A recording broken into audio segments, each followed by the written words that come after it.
The Color of Law by Richard Rothstein is a book that covers the history of segregation laws in America. It was initially received well, but its popularity skyrocketed during the protests surrounding George Floyd in 2020. I finally got around to reading the book and would like to share with you a few things that I learned. If I miss or misunderstand anything today, please shout at me in the comments. I would love to hear from you.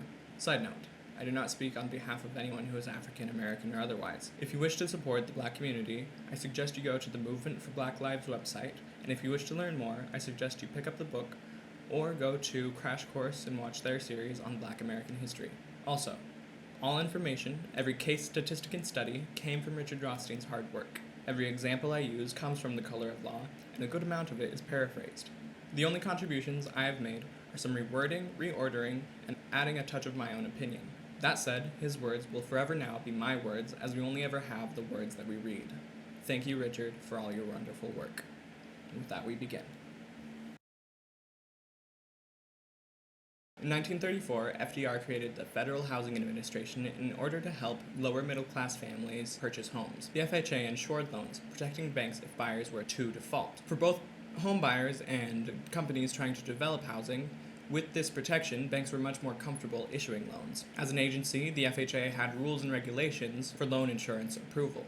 And if you'd notice the theme of this book, you might be able to guess where this is heading. From what I read, a major piece of FHA loan approval was centered largely in discrimination. From its inception, it did not insure loans for African American homebuyers, and discrimination alone was enough of a reason for this. Not only that, but if a contractor was going to build houses, they had to do so with the regulation that these houses could not be sold to African Americans. The Shelley decision in 1948 made this and other policies illegal. Notice I do not use unconstitutional here. However, earlier in the 1910s and leading to the Shelley decision, the federal government had been encouraging metropolitan areas to adopt exclusionary zoning laws. These laws barred entry for African Americans into middle-class neighborhoods during this period. And when the Shelley Act came into effect, the FHA could then discriminate based off of their housing history. But the biggest effect of the FHA was in the building of houses themselves. Without FHA approval, it was almost impossible for contractors to acquire loans, banks being incentivized to make the safest decisions possible after all. Builders seeking loans outside of this system often faced significantly higher interest rates, which snowballed into shoddier construction and higher housing rates for African American families. Side note here.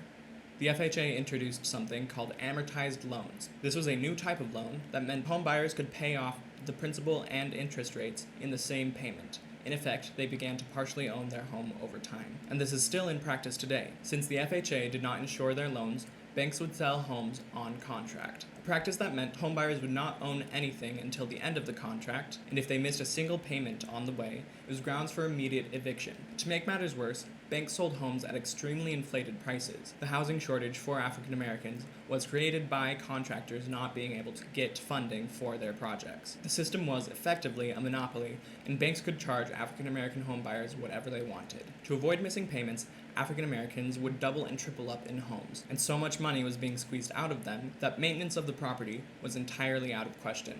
When the FHA is mentioned in high school history classes, it is not named for its deliberate hand in discrimination. Instead, it is known as a program that helped spread suburbanization across the country, never mentioning that African Americans were left behind. I would be remiss if I said the FHA was solely responsible for the housing difficulties that African Americans faced.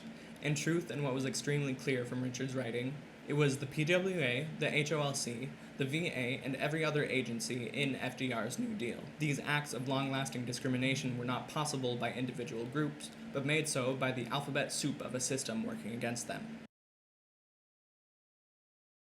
We have seen the snowball that is the FHA and agencies like it. But what were the effects of their actions? Yes, we have seen what has been done, but what does that have to do with today? The answer is, more or less, everything. At the time of writing, median income for black families to white families was $37,000 to $60,000, or a ratio of 61 cents to every dollar that a black family made. Median wealth for white families was $134,000 to the black household wealth of $11,000, less than a tenth as much. During the 40s and 50s, when America was going through the great housing boom, African Americans were forced into unfair housing arrangements and benefited nothing at all from the appreciation of land that their white counterparts enjoyed. Many thought that this disparity would only continue until African Americans got better education and access to better jobs. And this is logical if you believe in that good old American dream. However, a good look at this country shows that if you are born poor, you stay poor.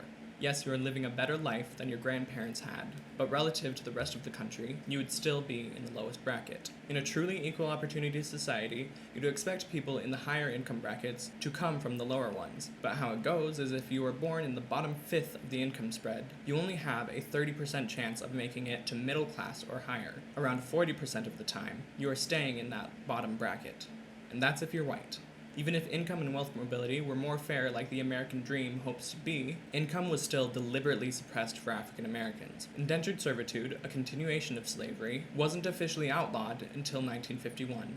Again, I do not use unconstitutional here, as it was that at every point before this ruling. When African Americans were allowed into better paying industries, they were put into low-skilled jobs with little pay, and denied union benefits until 1962 when JFK banned the practice. Anyone paying exceptionally good attention will recognize that from the end of slavery until that point, whites had almost had a 100-year head start on African Americans. But real wealth only started accumulating after the Industrial Revolution in 1760. That means while African Americans had finally started playing this monopoly game of a country, everyone else had been playing for 2 whole years. All the property was bought, and they had passed go many times. So when we see that the income gap is 61 cents to every dollar, let's remember that we are 60 years into trying to solve a problem with centuries of history behind it. These systems, housing and the labor market, in their own right cause many problems for African Americans. However, one of the largest consequences of these systems failing to protect these minorities are the weaponization by white citizens. One of the tools enlisted by the FHA in the early 20th century was the inclusion of restrictive covenants in the deeds of homes barring sale to African Americans. These deeds gave residents the power to sue, forcing the sale to be reversed and leaving many African American families in need of a home again. The FHA and other organizations demanded that these covenants be added to the deeds of entire neighborhoods prior to construction. An early court case deemed this practice illegal, again, not unconstitutional, as it was wrong far before the law was enacted, but that didn't even matter. When the court case deemed this illegal, homeowners would then sue African Americans for damages incurred. You see, a widely accepted belief at the time was that African Americans moving into a neighborhood lowered the value of the homes. This belief was later proven statistically untrue, yet garnered enough of a following that it would be fuel for what we now know as white flight. When being sued for damages, the victims often had to pay more than the value of the home itself. Churches and universities endorsed and campaigned for the use of these covenants as well. Institutions that had discriminatory practices like these did not have their tax-exempt status threatened until the 70s and 80s. The city councils, instead of letting construction commence, would kneecap the proposals at every opportunity, from rezoning the land to industrial districts to condemning it entirely, from splitting integrated projects into 2 segregated ones to increasing the cost of sewage and other infrastructure. These projects already had the Herculean task of getting funding without FHA approval. Adding the antagonists of town councils and townspeople made progress impossible, and went unpunished until the 1968 Fair Housing Act, and decades more of violations before fair treatment would be the norm. When court victories began to take place, and when African Americans would find themselves cautiously integrating, assuming they made it that far, their troubles were far from over. Many families were subject to a wide variety of violent acts against them. These acts took the shape of burnings of the cross or the symbol of the KKK, throwing stones through windows, to much more serious, of firing rifle rounds into the homes and fire bombings. In Chicago alone, 357 such incidents happened in the 5 years following World War II. Acts like these were frequent throughout the country. And yet, where was our government? There are many accounts of mobs showing up at these families' doors, demanding their absence. Did the police show up? Sure. But they did very little in preventing harm from these mobs, going so far sometimes as to encourage it. When bombings happened, suspects could have been found, but the police never felt inclined to investigate. No, they wouldn't investigate, but they would tell a pair of college students when their home was broken into that they were evicted. They wouldn't arrest anyone shooting into the homes of these victims, but would have the victims arrested on account of inciting violence. These acts of negligence by our authorities are impermissible. Violence by the public was slowed by the 1968 Fair Housing Act, but arrests were made more and more frequently throughout the 80s and 90s, from which we can infer just how lax the police had been. We see damages to this day of sins of omission like this, and it sucks to say, but omission was far from the only type of sin that officers would commit. In one case Richard cites from 1985, 17 years after the Fair Housing Act, after a series of arson attacks, a police officer was identified as a Klan member. The officer testified in court that over half of the members in the area were also police officers. Their superiors had condoned their membership, and by proxy, their actions. These patterns of violence were and are hard to shake. From the advent of the iPhone, we have seen for ourselves just how real police brutality can be. No longer just a sad story, but a tangible tragedy unfolding in front of us. As we move forward, we have so many examples of injustice in recent memory. Many deeds to homes still have exclusionary clauses, although currently none are enforceable. Artifacts like these, however, are important. We must understand how fresh these wounds are and acknowledge how deep the scars might run. This kind of behavior affects generations of people trying to integrate and need much attention in order to heal. Today we see different issues still with the police and how much power they feel they can demonstrate. As I was reading this, I would wonder if these acts had been fully held accountable by the public, if the police had been fully held accountable for their own actions, and if understanding of human needs had been a greater priority, where would we be today? What I've shared with you today are just a few examples of the reality of segregation. As we see the lack of integration today, many blame it on the choices of alike people to stick together, or as Richard Rothstein puts it, the myth of de facto segregation. The more accurate explanation is choices by our government that placed them there and made sure they stayed, otherwise known as de jure segregation.